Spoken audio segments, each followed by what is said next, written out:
El diseño de packaging debe seducir, informar, entretener y hasta salvar el planeta. Soy Hernán Braverman y esto es Branderman, el podcast donde converso con expertos para descubrir cómo lograr un impacto positivo en los consumidores, el mercado y la sociedad.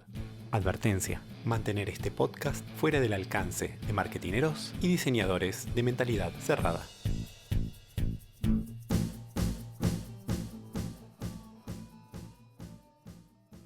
¿Cómo innovar en la industria de la alimentación? En este episodio me di el gusto de conversar con Jaime Martín. Jaime es socio fundador de Lantern, una consultora madrileña de estrategia, innovación y diseño especializada en el sector de alimentación y bebidas. Jaime y su equipo han trabajado para tantas marcas que sería agotador enumerarlas. Anteriormente trabajó en la agencia de investigación Millward Brown y fue director de estrategia en Interbrand. Jaime no es ni diseñador ni marketinero. Es licenciado en Economía y Finanzas por St. Louis University con un MBA por UCLA. 8 años viviendo y trabajando en Estados Unidos inculcaron su pasión por el desarrollo de negocios. En este episodio tuve la oportunidad de conocer cómo combina su lado hard con su lado soft. Pude entender por qué cree que en la innovación el consumidor no te lo da todo. Y me contó qué sucede cuando los consumidores se preguntan no solo por qué comemos lo que comemos, sino también por qué fabricamos como fabricamos. Con ustedes, Jaime Martín.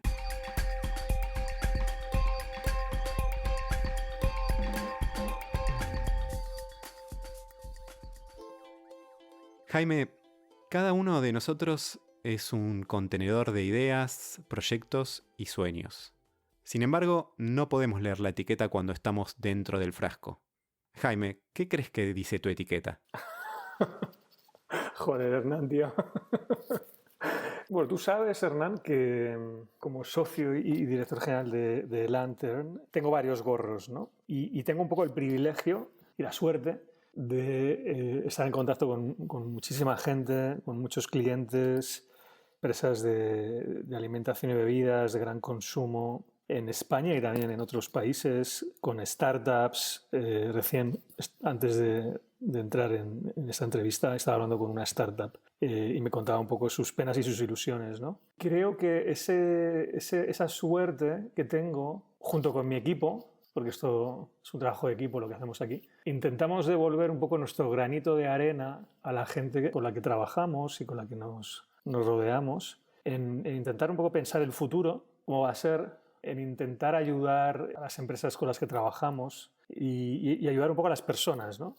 Porque las empresas con las que trabajamos, detrás de ese email, detrás de ese teléfono, ahí hay personas. Y entonces, cuando me preguntas qué pondría en tu etiqueta, pues creo que alguien que le gusta escuchar, que le gusta pensar, que le gusta imaginar y le gusta ayudar. Jaime, construir una marca es como un viaje. Comienza por definir quiénes somos y preguntarnos quiénes queremos ser. ¿Cómo fue el camino que te llevó a dedicarte al mundo de las marcas y especialmente al de la innovación? Bueno, mi trayectoria profesional es dilatada ya. La verdad que los años empiezan a acumularse. Y yo no empecé ni en marcas ni en marketing, en realidad. Yo empecé un poco, siempre lo cuento, como en el lado oscuro, ¿no? Yo trabajaba en Estados Unidos en banca de inversión, en Wall Street prácticamente, ¿no? Aunque no vivía en Nueva York. Y aprendí un montón. Y aprendí un poco el mecanismo de los negocios, ¿no? A nivel financiero, a nivel de expansión, etcétera. Y luego fui evolucionando, quería entender otros aspectos de lo que eran las empresas, las organizaciones, y las finanzas me encorsetaban un poquito. Y ahí ya pues fui evolucionando hacia el mundo del marketing, el branding. Me gustó mucho cuando yo comencé a trabajar en Interbrand. Allí había una compañera que ya llevaba bastante tiempo en el mundo del branding, tenía mucha experiencia, y me dijo una frase que se me quedó muy grabada, ¿no? Y me dijo: Jaime, necesitas desarrollar más tu lado soft.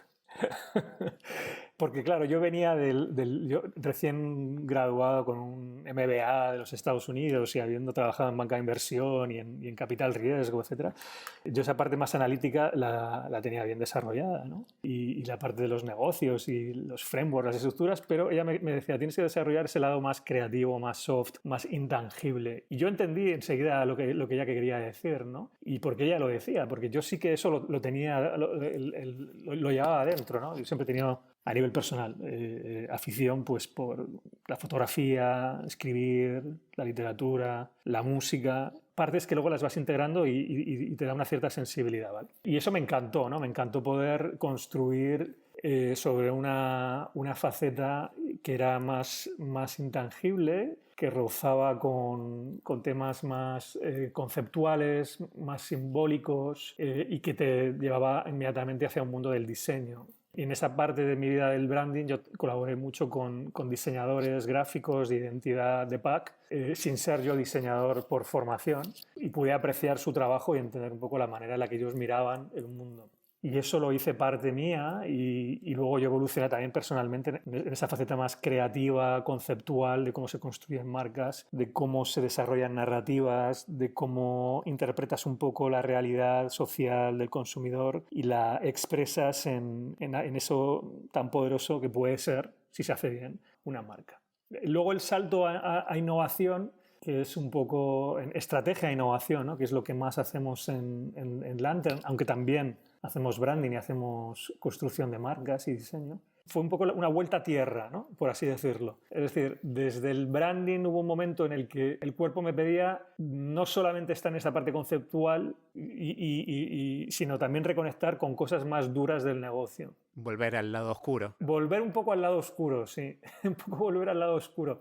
Y ahí es donde un poco toda mi trayectoria anterior empezaba a casar, ¿no? y a casar bien y a complementarse, ¿no? El entendimiento de cómo son los modelos de negocio que yo había aprendido en la escuela, que había puesto en marcha cuando trabajaba en Capital Riesgo, el tema de las finanzas, el tema del branding, que es fundamental en la innovación. Es decir, para mí innovación sin branding es algo un poco complicado. Entonces, esa vuelta al negocio más duro me motivó y poderlo integrar todo, pues ya fue un poco lo que a mí me llevó un poco a lanzar este proyecto, ¿no? En el que llevamos ya pues 9 años.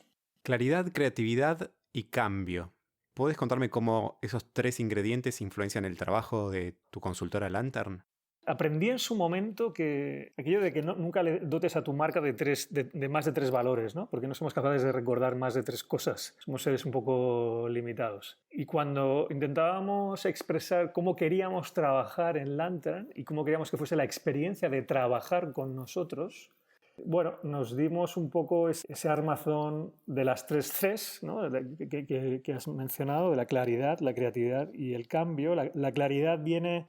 entronca con nuestro naming, o sea, lantern es linterna, ¿no? o lámpara en inglés, y lo que buscamos nosotros siempre es investigar cosas, conectar puntos dispares de tendencias, de insights de consumo, insights culturales, problemas en el negocio, en el canal, en los productos, y poner la luz en esos problemas, entenderlos bien para darles la vuelta, ¿no? Y permitir a nuestros clientes seguir avanzando, ¿no? Seguir progresando. Con eso podemos empezar a ser creativos, ¿no? Y la creatividad yo siempre la explico como la conjunción de gente diversa, inquieta, curiosa. Por ahí hay diseñadores, evidentemente, pero no solo. Creo que todo el mundo tiene derecho a sacar la creatividad fuera.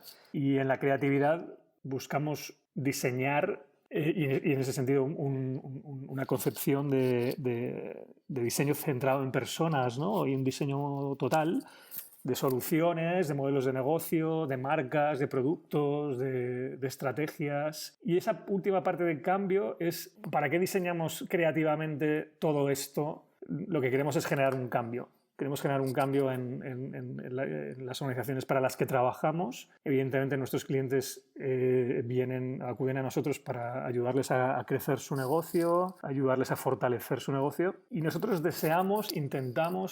buscamos que también tenga un pequeño cambio o un gran cambio o un impacto en la vida de la gente para la que diseñamos y en la sociedad, ¿no? Pensamos los productos de una manera integral que evidentemente encajen bien dentro del negocio de nuestros clientes, pero que también resuelvan pequeños problemas que tiene la gente, ¿no? y que tiene la sociedad, incluso el planeta, ¿no? Estoy hablando aquí de temas más de sostenibilidad, productos que son honestos, son transparentes, en el que no todo vale. Entonces ese es un poco el deseo, la vocación de generar un cambio positivo.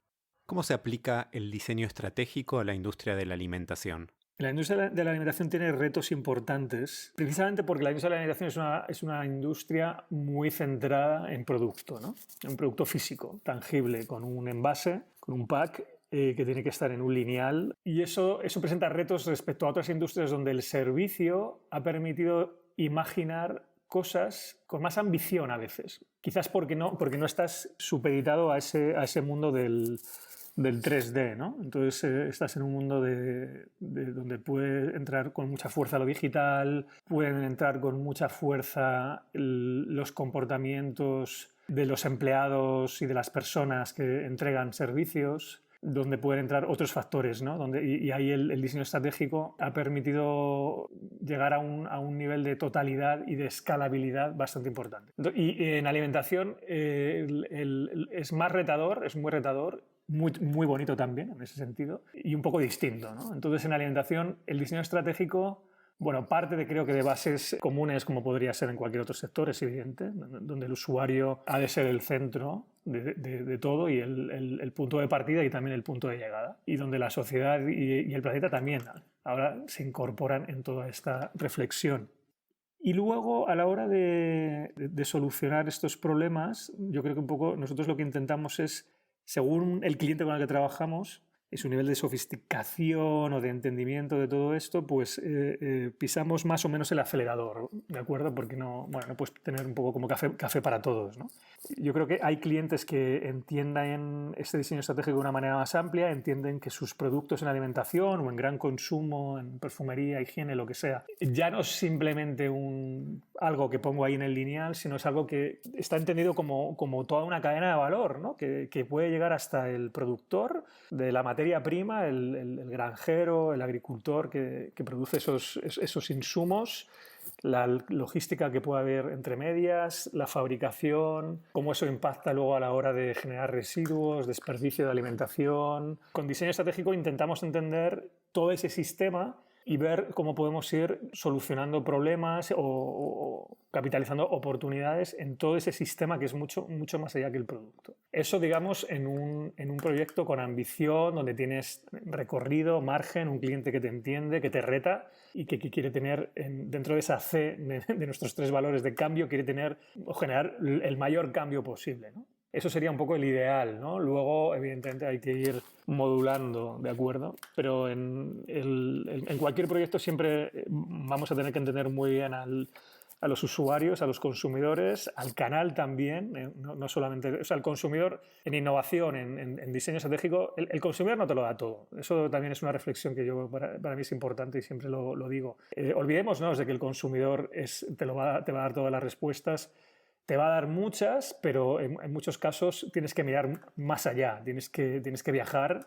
Tú, Hernán, eres un conferenciante que viaja por un montón de países y creo que de esos viajes se aprende un montón de cosas que no necesariamente te las va a comentar el consumidor en una investigación etnográfica con ellos. Se trata de leer, se trata de hablar con expertos, con profesores de universidad, investigadores, con gente, perros verdes que decimos en España, ¿no? Gente de perfil raro, ¿no? que tiene una manera de mirar el mundo muy diferente, ¿no? Y toda esa conexión sí que te permite empezar a imaginar y a evolucionar las cosas, ¿no? Y luego ya es, bueno, pues una fase más de generación de soluciones, de ideas, de iterar, de prototipar, de ser humilde y reconocer que no siempre tienes el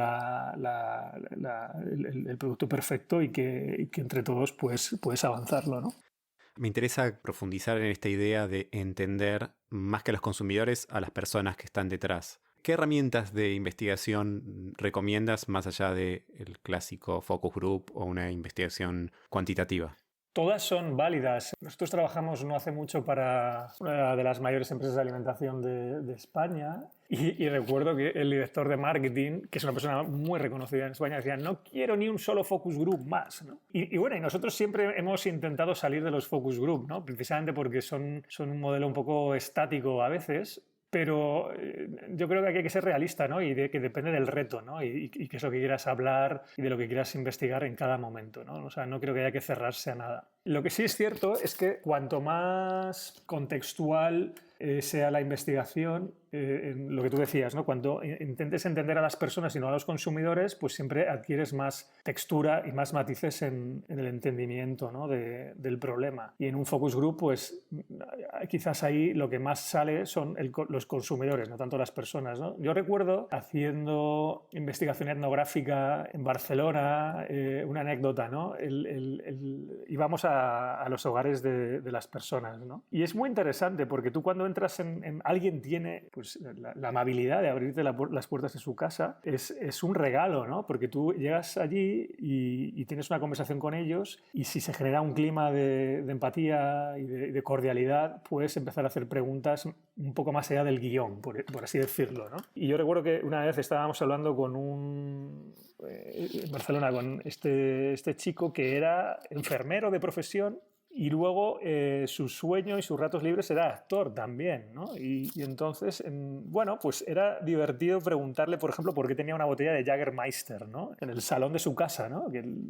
Salió esto como a la mitad de la entrevista, ¿no? Y de la botella de Jägermeister empiezas a preguntar, ¿no? Y a entender un poco al personaje, ¿no? Entonces te das cuenta que bueno, que te ha contado un discurso de salud y de cuidarse, pero la botella de Jägermeister abre otra faceta suya, en la que en realidad es un fiestero, como decimos aquí en España, y le encanta recibir gente en su casa y hacer fiestas, tiene una barbacoa, tiene un patio, y de ahí vas evolucionando un poco el discurso, ¿no? Y al final tienes una fotografía y cuando vuelves a los cuarteles de invierno, ¿no? Aquí en nuestro estudio, y tienes que pensar en diseñar, en este caso era un producto de alimentación. Pues no estás pensando en los consumidores de 40 creo que tenía unos 40 años, de 40 años que se cuidan, sino estás pensando en esta persona, ¿no? Con nombres y apellidos, y te le estás imaginando en su casa, estás imaginando a esta persona cuando está actuando porque su hobby es ser actor o estar enfermero. Entonces yo creo que eso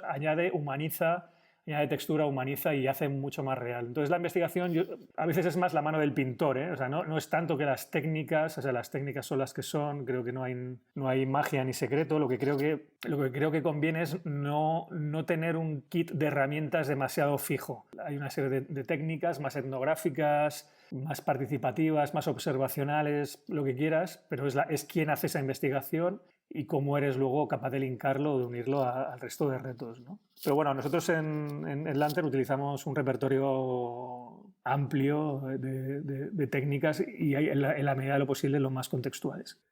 Muchas veces mencionas que se viene un tsunami en el mercado. ¿Qué cambios de paradigma han hecho emerger las tendencias con más impacto en el presente y el futuro de la industria de la alimentación? ¿Y qué factores actúan acelerando exponencialmente dichas tendencias? Bueno, a mí me hace mucha gracia porque, igual que tú, no tanto como tú, que eres reconocidísimo en esto y yo te admiro mucho, pero también damos un montón de conferencias, ¿no? Y nos invitan a hacer conferencias por España, por Europa, también por América Latina alguna vez. Y a mí me da un poco de pudor porque vas un poco como con esta especie de gorro de... Igual gurú es muy fuerte, pero alguien que es capaz de ver hacia dónde va el futuro y todo eso. Y luego la realidad es que nos pone muy rápidamente en nuestro sitio, ¿eh? Y el COVID y lo que ha ocurrido nadie lo preveía y el mundo ha cambiado. Y para mí uno de los más importantes quizás sea la búsqueda o la necesidad y la capacidad que tiene hoy por hoy el ciudadano, las personas, de la transparencia. Creo que la transparencia radical, el no todo vale, esto ha cambiado en cualquier industria, pero la alimentación es muy importante. Antes éramos consumidores más pasivos y hoy el consumidor tiene mucha información, a veces en exceso, y también quiere votar con su cartera, ¿no? Con sus billetes, con su plata, ¿no? Todos los días, cada vez que hace un acto de compra y elige una marca y no elige otra, de alguna manera está votando. Es un acto profundamente democrático. Y entonces las empresas tienen que reconocer que más tarde o más temprano las cosas se van a ver, ¿no? Y la gente quiere ver de dónde vienen los productos, quiere ver el componente de azúcar añadido que pueda tener, quiere entender las grasas, etc. ¿Para qué lo quiere entender? Luego ya cada uno lo hará por distintas razones, ¿no? Seguramente muchos porque se quieren cuidar más y quieren cuidar su alimentación, que es otra de las grandes ejes que mueven hoy el mundo de la alimentación, ¿no? Pero ese tema de la transparencia me parece que es determinante e impacta a la hora de cómo se diseñan los productos, de cómo se comunican, de cómo son los envases, de cómo se construyen las marcas. Eso yo creo que es fundamental, ¿no? Este nuevo consumidor más consciente, que no es todo el mundo, pero hay un consumidor más consciente que sí que exige más, también pide un punto de vista a las marcas y un tomar postura, ¿no? sobre ciertos aspectos que implican o que afectan a la sociedad o que afectan a los ciudadanos, ¿no? Y algunas marcas de alimentación han tomado posturas y creo que va a ser difícil ponerse de lado, ¿no? Como marca, ¿no? Creo que vas a tener que dar un paso al frente, ¿no? Y tanto las marcas como las personas que están detrás de las marcas, ¿no? Los directores generales, ¿no? Los directores de marketing. Creo que eso, bueno, pues la gente quiere saber quién está ahí detrás. Otros cambios de paradigma es dentro de todo este mundo en el que vivimos, en el que yo creo que se están cayendo viejas maneras de pensar también. Al querer entender más lo que comemos, ha habido gente que se ha preguntado por qué comemos lo que comemos. Y eso ha llevado a algo que nosotros hemos investigado con mucha profundidad, que es todo el movimiento veggie, que engloba desde los veganos estrictos hasta gente que lo que busca es reducir el consumo de carne o de proteína animal. Entonces la gente se ha preguntado por qué como lo que comían mis padres, ¿no? Yo creo que somos una generación igual, o vivimos en una sociedad que se cuestiona muchas cosas, ¿no? Y ese ha sido también eso para mí es un cambio importante, ¿no? Todo este auge de dietas o de maneras de comer un poco distintas, más saludables, más veggies, por así decirlo, es uno de los grandes vectores que hay a nivel mundial. Y esto ocurre en todos los países, incluso en Argentina, donde os encanta comer vuestros bifes de chorizo, ¿no? Sois uno de los países per cápita con más consumo. Eso es otro de los cambios de paradigma. Luego, también creo que hay otro cambio de paradigma en que la gente también se ha replanteado el por qué comemos lo que comemos y por qué fabricamos como fabricamos. Entonces, ha habido desde emprendedores hasta también grandes empresas que se han preguntado, oye, ¿por qué siempre llevamos fabricando el helado de la misma manera o llevamos fabricando o consumiendo carne de la misma manera? ¿Qué tal si, ¿no? What if, ¿no? Como dicen los ingleses, what if hacemos otra cosa, ¿no? Y ahí la ciencia, la tecnología, creo que se ha metido de lleno en un sector que estaba como muy adormecido, ¿no? En donde tú lo que buscabas era, bueno, yo tengo que producir alimentos, tengo que ponerles un empaque, una marca, ponerlos en el lineal del supermercado, apoyarlos en comunicación y venderlos.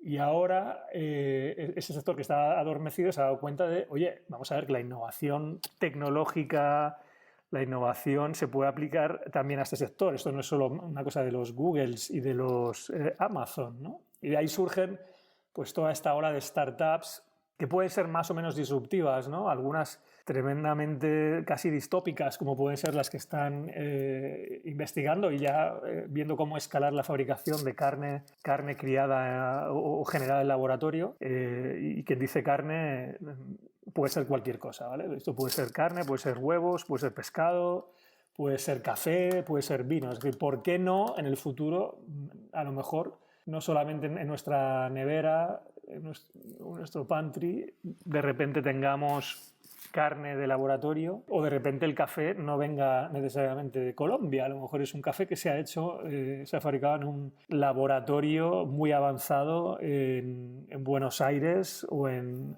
Estocolmo.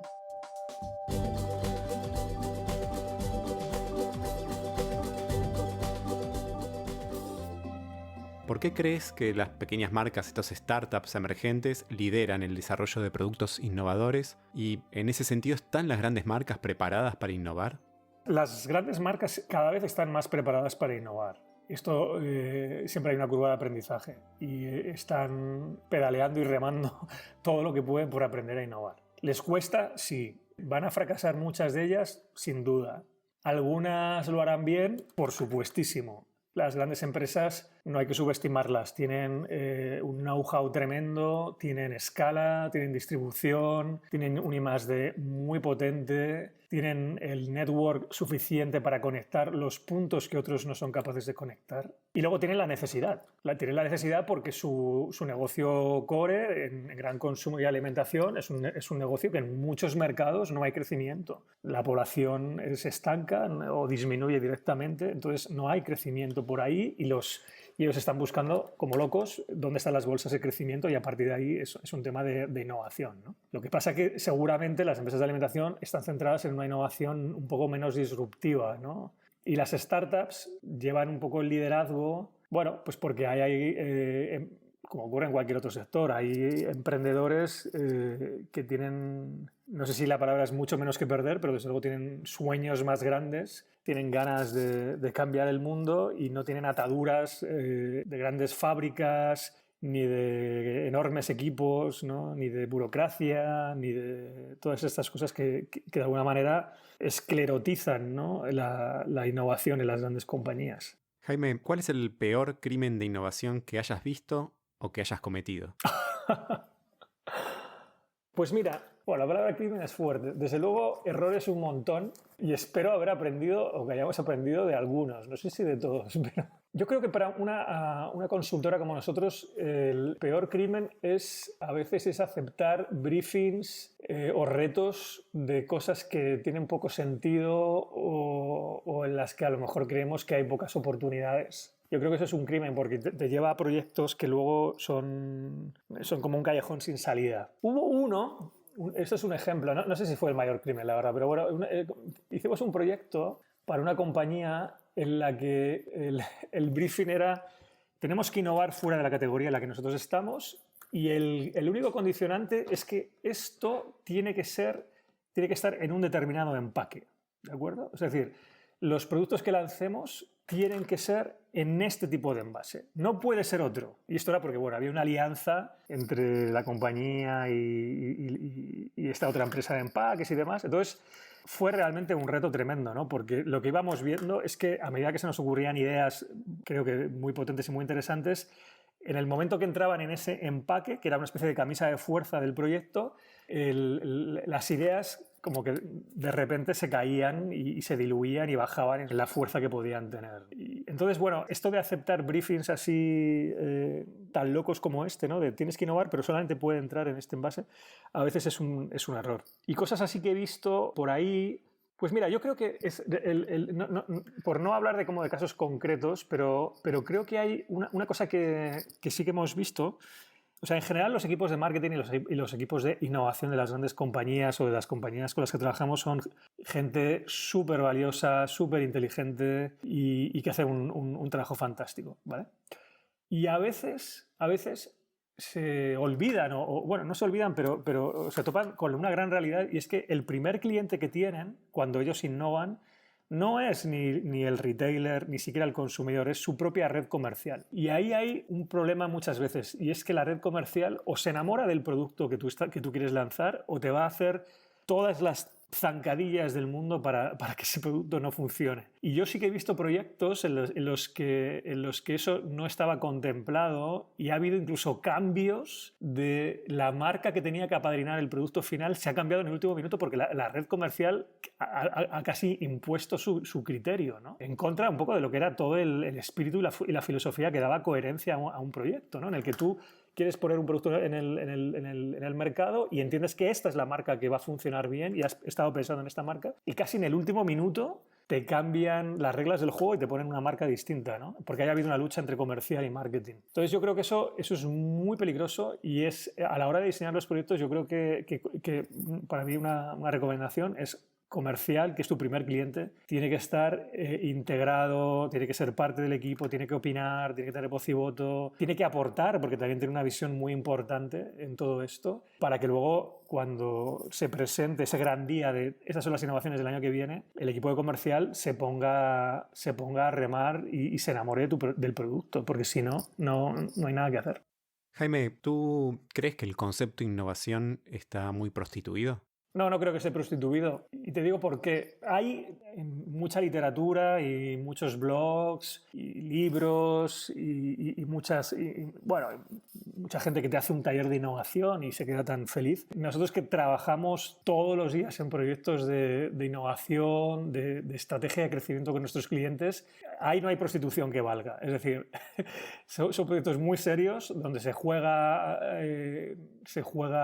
muy fuerte porque ahí está el futuro de las compañías y no valen tonterías, ¿no? Que es un poco eso, volviendo al principio de la entrevista, eso de volver al lado oscuro, de aquí ya no vale los cuentos bonitos, aquí hay que hacer cosas que funcionen. Entonces, puede ser que sea una palabra que se ha utilizado un montón y demás, pero luego la gente, como tú, como nosotros que estamos ahí al pie del cañón en estos temas, ahí no hay tonterías que valgan, ¿no? Esto no, la innovación, todo el mundo sabe de qué va, sabe lo compleja que es difícil, no siempre se acierta y en ese sentido creo que, bueno, no diría que está prostituido.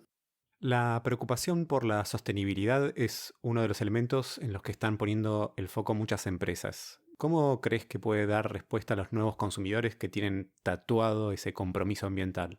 Pues ahora mismo, por ser así un poco provocador, no sé si te has dado cuenta, pero con todo el nuevo escenario del COVID, todo el mundo, Greta Thunberg está completamente olvidada. O sea, parece mentira como sociedad, como civilización, hemos pasado de estar angustiados la palabra es casi angustiados, ¿no? Este ecoansiedad, ¿no? que podía incluso haber, a estar en una fase o en un peldaño de la pirámide de Maslow muchísimo más básica, que es queremos comer, queremos cuidar a nuestra familia, queremos no coger una enfermedad. Entonces eso para mí es una reflexión de lo volátil que somos a veces como sociedad, ¿no? Dicho esto, creo que toda la preocupación por proteger el planeta y legarlo a las generaciones venideras en un estado mejor del que nos lo encontramos, si es posible. Igual esa importancia va a tomar un poco de respiro ahora, un poco de paréntesis, porque quizás haya otras prioridades, creo que eso es evidente, pero luego volverá, ¿no? Y espero que las empresas lo aprovechen para que la reflexión sea más profunda y más potente, porque empezaba a ver, ¿no? Si echamos la vista atrás al año pasado o principios de este año, también empezaba a haber mucho greenwashing tremendo, ¿no? por parte de muchas empresas, ¿no? Lo cual era un poco indignante. ¿Cómo abordarlo? También muchas empresas evidentemente estaban haciendo ya mucho trabajo, ¿no? No es un asunto fácil porque implica a muchos puntos de toda la cadena de valor de una compañía, ¿no? Y sin duda, yo le preguntaba al consejero delegado de una de las mayores empresas lácteas de España, esto era a principios de año, ¿no? Oye, dime qué es lo que está en tu agenda ahora mismo como CEO de tu compañía. Me decía tres cosas, ¿no? Me decía, uno, la regulación, me preocupa mucho. Y esto tiene sentido porque la industria de la alimentación podría ser el próximo tabaco y todo el mundo quiere regular más. Todos los gobiernos tienen afán por regular y por crear impuestos también. Y la industria de la alimentación es una presa fácil. Es una empresa fácil porque tiene link directo, ¿no? Tiene ligación directa con la salud de las personas, ¿no? Regulación me decía, luego me decía innovación y crecimiento, es decir, tenemos que crecer.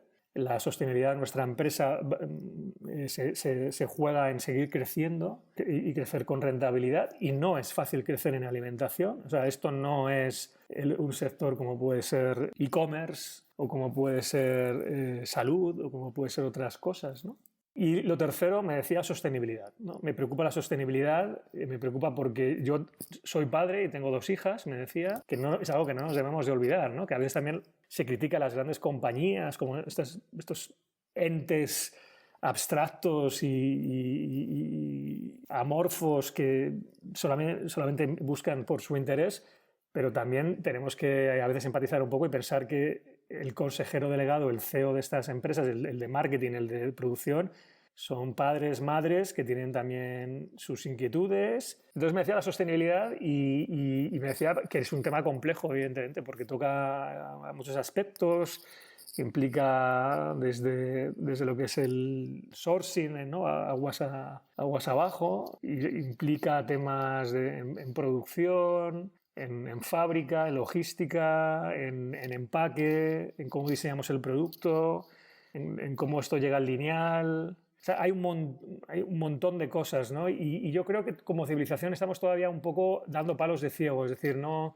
sé si hay del todo una claridad en cuáles son los aspectos más urgentes que debemos atacar a la hora de ser más sostenibles en la industria de la alimentación. Yo creo que ahí estamos todavía en fase de aprendizaje todos. O sea, no sé si hay una verdad todavía demasiado clara.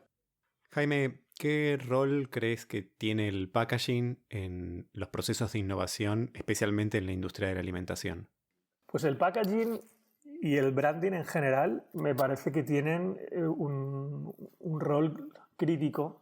Yo decía al principio que para mí la innovación y el branding tienen que ir de la mano necesariamente, porque la mejor idea, el mejor post-it en la pared, el mejor concepto, el mejor producto fabricado con todo el cariño para que esté rico, para que organolépticamente sea superior, todo eso se cae si no se cuenta, no se explica adecuadamente, ¿no?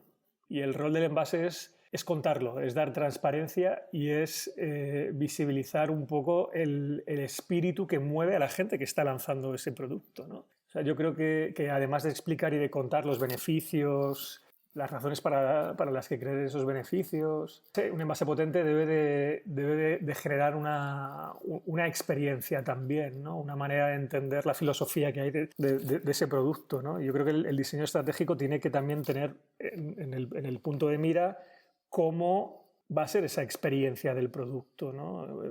Por tanto, ahí entran aspectos que implican el diseño de packaging gráfico, pero que tiene que implicar, y yo creo que esto cada vez más debería ser así, packaging estructural, temas de diseño circular también. Tiene un rol definitivamente muy importante, ¿no? Y todo esto en un contexto en el que le podemos dedicar un tiempo muy limitado a comprar en el supermercado. Tenemos entre 10 y 20 segundos para tomar una decisión de compra, y el packaging también tiene que tener esa función de enamorar y convencer, ¿no? Para que tu producto sea elegido, ¿no? Que es algo que ha estado siempre en la historia del packaging y ahora sí cabe más, porque yo creo que además el nivel del packaging ha subido por lo general. Las marcas blancas o marcas de distribución de los retailers, que a lo mejor hace, pues no sé, 10 años o 5 años eran un horror, pues todo esto ha ido mejorando, ¿no? Entonces yo creo que hay grandes oportunidades en la innovación, en el packaging, en los materiales, en la estructura, en lo sensorial del packaging. Yo creo que hay cosas que no todas las marcas se atreven a trabajar, ¿eh? Y creo que hay mucho por hacer, ¿no? Y luego, bueno, pues todo lo que se pueda de integrar el packaging con la tecnología, que ahí yo he visto menos, o sea, hay muchos casos, todos los conocemos, pero creo que eso sigue siendo un poco la frontera que queremos ver cómo llega, ¿no? ¿Cómo crees que puede el diseño y la innovación colaborar para salvar el planeta y nuestra sociedad? Pues el diseño y la innovación y la gente que se dedica a esto, tanto en las compañías como en las consultoras o las agencias que prestamos apoyo a la hora de pensar, imaginar, desarrollar nuevos productos, nuevos servicios, modelos de negocio, el papel es crítico porque somos nosotros los que estamos imaginando ese producto que va a estar dentro de 12 meses o dentro de 18 meses en el lineal del supermercado, ¿no? Entonces es una responsabilidad, porque esos equipos de marketing, esos equipos de innovación, esas agencias de diseño de pack, son los padres y las madres de la criatura. Al consumidor igual se le ha preguntado, pero el consumidor no tiene tanta capacidad de decidir esas cosas, ¿no? O sea, influye, pero no es el que lo lanza, ¿no? Entonces, esa innovación, esa gente que se dedica, vamos a humanizar esto, ¿no? Esa gente que vive y se dedica a innovar, a diseñar, tiene una altísima responsabilidad en todo esto. Y tiene que poner en la agenda preguntas, interrogantes, implicaciones que esto tiene en nuestra sociedad y tiene también en el planeta, ¿no? Y tiene un poco bueno, tenemos que ser todos un poco evangelistas, tenemos que ser realistas también, no podemos pretender hacer, o no es fácil por lo menos hacer cambios copernicanos de la noche a la mañana, no es posible, es decir, no es posible porque, o sea, si tú le preguntas al consumidor te puede describir el mundo feliz, ¿no? De cómo sería todo esto, pero hay fábricas detrás, hay sistemas detrás que no te los puedes destruir, ¿no? De la noche a la mañana porque hay mucha gente que vive de ellos, ¿no? Entonces yo creo que tiene que haber partes en las que somos un poquito más evolutivos y vamos dando pequeños pasos sin angustiarnos. Yo creo que tampoco estamos viviendo el Armagedón. Yo por lo menos soy de los que piensa que es como sin prisa pero sin pausa, ¿no? Y luego en otros aspectos habrá que acelerar más. Hablando de imaginar el futuro, Jaime, ¿cuál es tu próxima aventura? Mi próxima aventura, volviendo un poco a esas necesidades básicas de la pirámide de Maslow, el otro día estaba intentando imaginar cómo serían las vacaciones de verano que ya empiezan a asomarse, ¿no? Aquí en España, ¿no? Creo que va a ser toda una aventura, ¿no? Tener vacaciones, ¿no? Siempre lo fueron, pero ahora más por toda la circunstancia que estamos viviendo del coronavirus, ¿no? Que yo creo que el coronavirus va a hacer que todo sea una aventura, ¿no? Una aventura no necesariamente agradable siempre. Creo que también va a abrir oportunidades, evidentemente, pero yo con todos los clientes con los que hablo, todos los proyectos en los que estamos, se abren ahora horizontes que nadie se imaginaba y nos obliga a todos a replantearnos muchas cosas, ¿no? Cómo vamos a llevar los negocios, cómo vamos a llevar las relaciones humanas, cómo vamos a llevar nuestra escala de prioridades, ¿no? Digamos que eso sería un poco ese mundo de aventura en el que nos han arrojado a todos, ¿no?